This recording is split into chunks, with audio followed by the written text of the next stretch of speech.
നമസ്കാരം സർ. ഇവിടെ വേറെ സ്റ്റാഫൊന്നും ഇല്ലേ? അവരെല്ലാവരും പുറത്തേ സേവനവാരായോണ്ട് ഓരോ വർക്കിലാ. എന്തായാലും സെയിൽസ് ചെയ്യാൻ വന്നാണോ?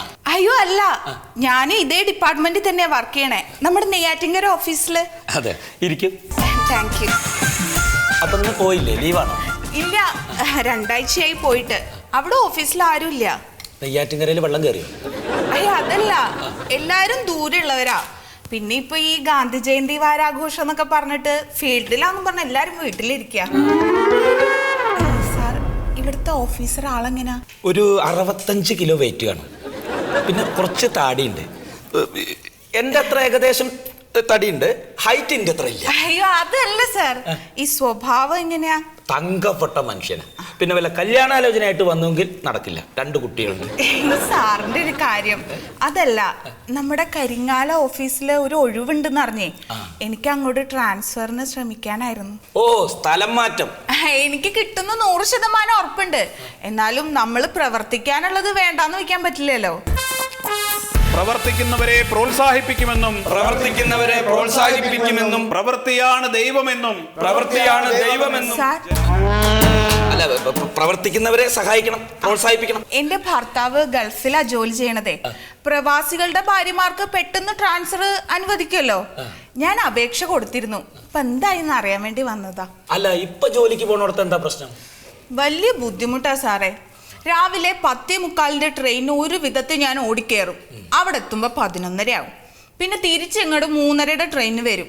ആ യാത്രയൊക്കെ കഴിഞ്ഞ് വന്ന ആകെ ഒരു ക്ഷീണ. ഈ യാത്രാ ക്ഷീണത്തിനെ ട്രാൻസ്ഫറിനുള്ള വകുപ്പുണ്ടോ?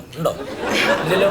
അതില്ല, ഞാൻ എന്തായാലും പറഞ്ഞേ ഉള്ളൂ. എൻ്റെ ഒരു കാര്യേ സാറിനോടുള്ള കാര്യം പറയാലോ.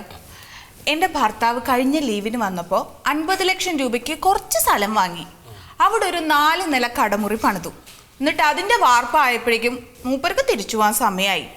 ഇപ്പൊ അതെല്ലാം നോക്കി നടത്തേണ്ടത് ഞാനാ. അതിന്റെ ഇടയ്ക്ക് ജോലിക്കും പോണല്ലേ? വേണം. അങ്ങനെയാണ് നമുക്ക് ഈ ജോലി അങ്ങോട്ട് വേണ്ടെന്ന് വെച്ചൂടെ? രാജിവെച്ചൂടെ? അതന്നെയാണ് ഏട്ടനും പറയണേ. പക്ഷെ എനിക്ക് താല്പര്യമില്ല. ഞാൻ കഷ്ടപ്പെട്ട് പഠിച്ചുണ്ടാക്കിയ ജോലിയല്ലേ, അങ്ങനെ വെറുതെ വേണ്ടാന്ന് വെക്കാൻ പറ്റുമോ? നമ്മുടെ കരിങ്ങാല ഓഫീസിലേക്ക് എന്നെ നിയമിക്കുകയാണെങ്കിൽ എല്ലാം എളുപ്പമായി.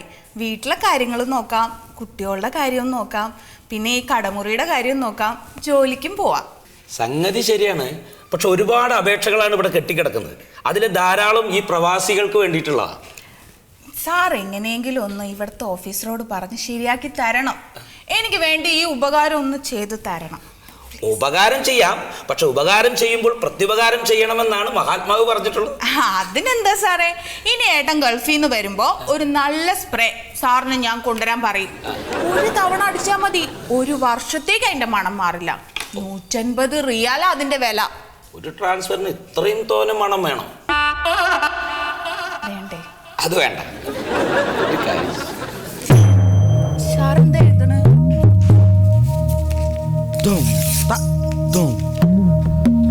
ഒന്ന് ശ്രമിക്കണേന് ഇത്രയും രൂപ വേണോ? മഹത്തായ സേവനം ചെയ്യുമ്പോൾ അതിന് കൊടുത്ത പ്രതിഫലത്തെ കുറിച്ച് ചിന്തിക്കരുത്. ഇതേതാ വാരം? സേവനവാരം.